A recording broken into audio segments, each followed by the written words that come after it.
So March 31st of 2023 is leaving with a big bang. Um, there's a lot of very high winds, like very dangerous high winds, and the humidity is something ridiculous, like 7%. There's fires in neighboring counties that's devastating hundreds of acres, and tornado just went flying through Little Rock, Arkansas. The former president's been indicted. People are mad. There's a lot of very turbulent weather in the weather and in people's emotions, man. They're all over the place.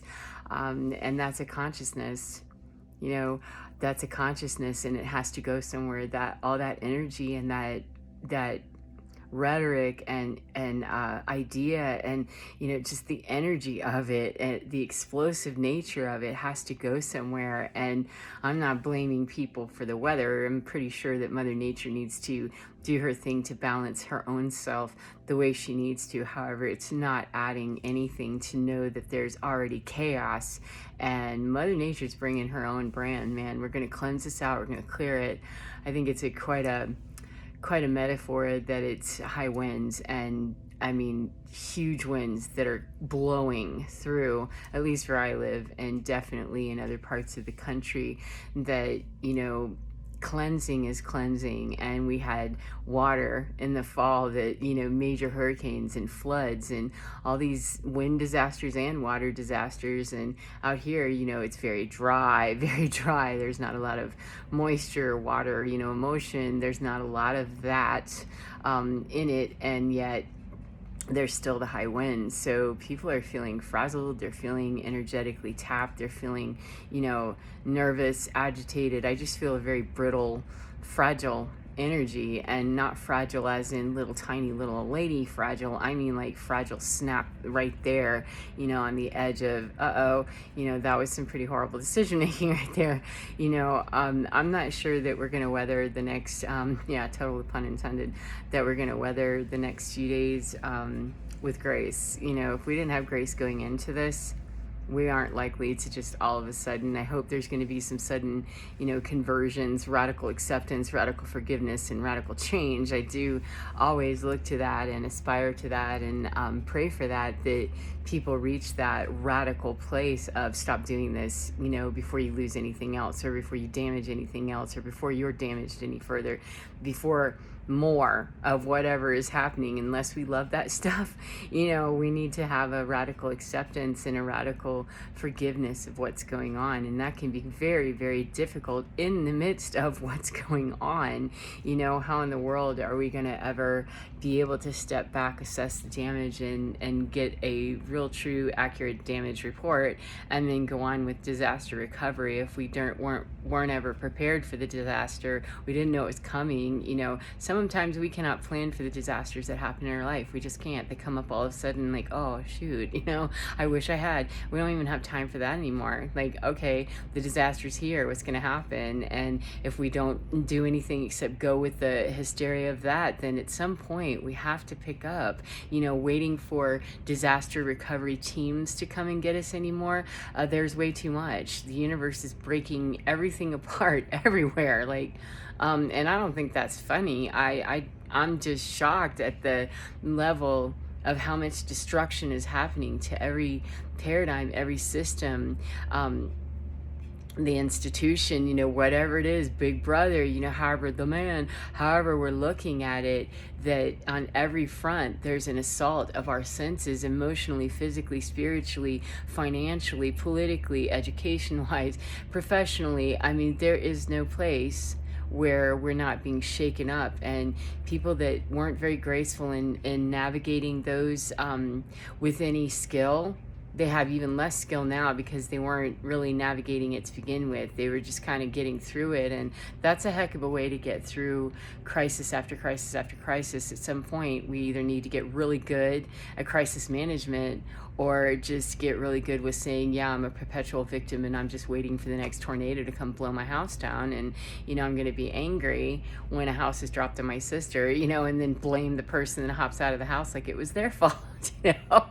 I wrote in on this just like you did, like you experienced the hurricane or the tornado or the flood or the disaster the same as I did. It just so happened, and yet we look for people to blame because we want to find a sanity moment. We want to find the reason. We want to find the cause. And, we can assess all that later. We can go into the after action review of how everything led up to this point. At this moment, it's probably better to let's deal with what's actually happening now. The building's on fire. Let's go ahead and evacuate, not argue about how it started, why it started, and whose bad policy it is, or whose bad idea it was, or, you shouldn't smoke, making up stories or coming up with ridiculous conspiracies about how it all is. And even real conspiracies may be true. Let's talk about all of it later. Let's assess this all later. Right now, we are in crisis mode. And, getting out of crisis mode in our own head means, yeah, sometimes you have to physically evacuate, but I'm talking more, get out of that place of, I'm frozen and I can't do anything. I'm just locked and cocked in a really bad way that, I could jump off and do something very obscene, very unseemly, very horrible, or I'm going to get blown over by somebody else who does. It's the conditions are ripe for people to be taken advantage of, to be run over, to be really, really, really just completely devastated in crisis after crisis after crisis, and we're being pounded with daily emergencies and horror and all of this. It's escalating, then we need to find a way to really deal with the onslaught that every single person has a mental health diagnosis at this point. I don't care what anybody says, we all have PTSD, because living on this planet and being cognizant of what's going on even slightly, we can feel it in our bodies, even if we don't read the headlines. We can feel the tension. We can feel the, weird stuff. We're all experiencing the devastation that's happened for generations and generations. It's finally boiling to the top in this apocalyptic looking moment. End of the world moment. It's end of this paradigm. We made the shift and we're going towards something that's kinder, gentler, and that's like evacuating people out of a building and say, yeah, this building is collapsing, it's on fire, there's been a terrible earthquake, whatever it was, we're getting out of this and we're not going to be living in this structure anymore. We're going to help you. And the segue out can be a little bit bumpy, it can be a little bit jagged and ragged, and it can feel very much out of control. However, if we trust those people that have navigated the situation before, or they just have a particular skill in crisis management and evacuation procedures and disaster management, why don't we rely on those people that can really keep their cool and help us get through that without shaming, blaming, and saying, you dummy, get on this bus, or it's preferable not to do that. But if we can trust those people that know how to navigate life's huge challenges, emergencies, etc., then we can worry about, how we did, and, we can do our after action review on every aspect of it later when it's a more appropriate time. When we're grieving, when we're still experiencing the symptoms of PTSD, or when we're piling on more trauma to, what's already there, and we haven't really dealt with what's already been here. This past 10 days has been unbelievable, for at least America. For me personally, let me just put it right where it belongs. For me personally, it's been, really shocking and sad in so many ways. So much has happened that if we're not ever able to deal with that or process that, contain that, and say, okay, we can't just stuff it down and make it go away. That's not what that is. That's what it sounds like it is, and that's kind of what we teach people with the container if they never open that container again. But we got to hop back in there and empty it. Otherwise, we just keep getting bigger and bigger container to hold all of that in, and it's a bigger explosion later, or our container breaks, smaller and smaller and smaller, to where we're just constantly not ever able to contain it at all. We're just explosive and on the edge constantly. Neither of those options is really good. Neither is the slow roll with, we'll all digest a little bit and then just ignore the parts that really, I can't do that. I'll believe that something terrible happened, but I'm not going to take in the full brunt of what happened. And coming from a history where love, light, and joy and unicorn bubbles and stuff was really what was dealt with in my adult life, that was the teaching of, spiritual principle that I was given. I always had a problem with it because, like, but the reality is that there are, opportunities to see love and light in everything. However, there's also the need, not just the opportunity, the need to recognize that darkness exists, darkness is here, apocalyptic type events happen. And no matter what my thoughts are, spiritually, religiously, or politically or otherwise, it doesn't matter. We have a lot of people that are in pain, a lot of people that are scared. They're absolutely scared out of their minds, and it's not the time to throw some love, light, joy, and unicorn farts on things when that is necessary to get to that point. But we're not out of the building just yet. We're not ready for the ice cream cones and everything where those would melt because we're standing and talking about, well, there must be some reason for this. Yes, there is. There was arson, or there was a tornado, or there was an asteroid, or there was an alien invasion. There was something. We can discuss that later, Meanwhile, we need to move this on. I definitely am advocating for high vibration and looking at things from every perspective and then pulling it out of the drama of it. Absolutely, that's how we're changing this. That's why we're changing it, so that system doesn't work. And those people that know how to navigate that, we know how to do that, through the skill of no longer getting run over by the whole emergency. We can step out of it, and we teach others. We're willing to teach others, and by being an example of that, we're teach fire weather warning. That's going to go for probably another few days at least.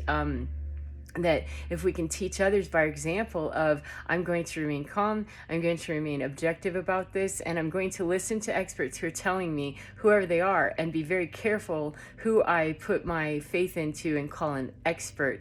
The biggest expert I have is me internally, listening to this of, okay, act this way, do this, do that, blah, blah, blah, blah. That's through years of training doing that. And I also yield to fire weather warnings, and I don't, make silly decisions outside. Using that as a metaphor, that's absolutely a metaphor for every aspect. That get better and better and better about listening to my own internal guidance about how I can navigate this better.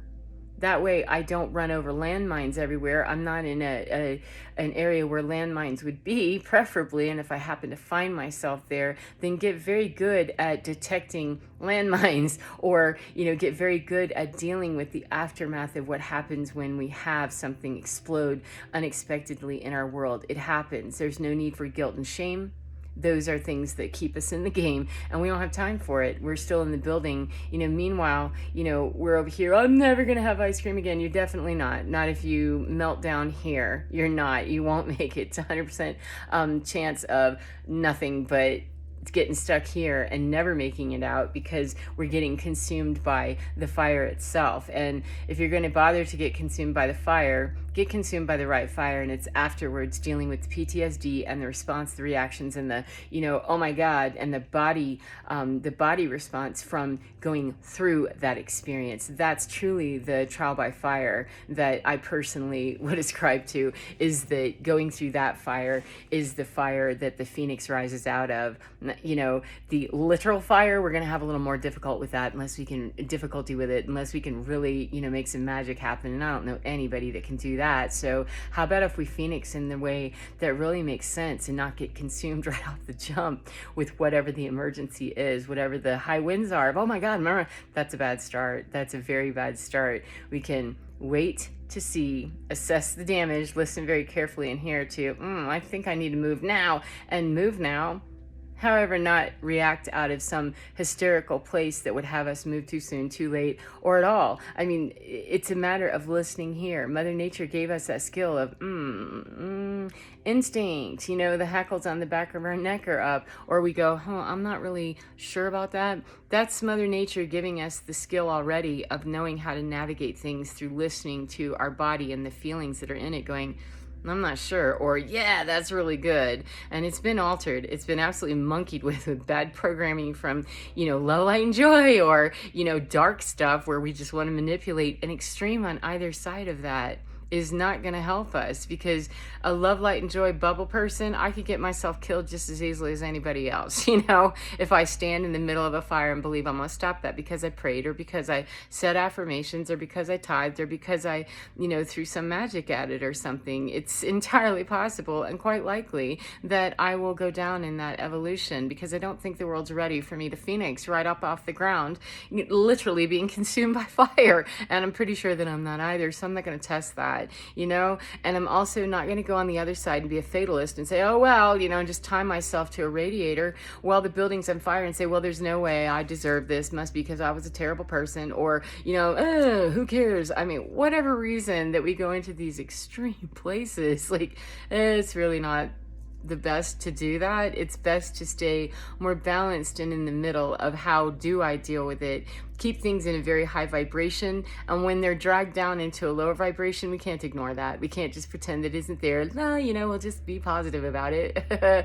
Positively move that direction and take as many people that are willing to go. Don't stop and be slow, but take as many that are willing to go and move that shit on, so that we're not killed, and we're not taken down and mauled. And then we can continue to set the example and raise the vibration as we do this process. But every time we bungle these processes, every time we get stuck down here, it keeps it in a lateral of just around and around and around and around. We got to step up. And every time we take a collective of people up, then we've raised the vibration. And the next time we have one of these, it's probably not going to go as horribly. It's like the fire drill that would go terribly, with people who've never done one before. By the time you do about 3 or 4 of them, people are going to have the hang of it. They're going to understand.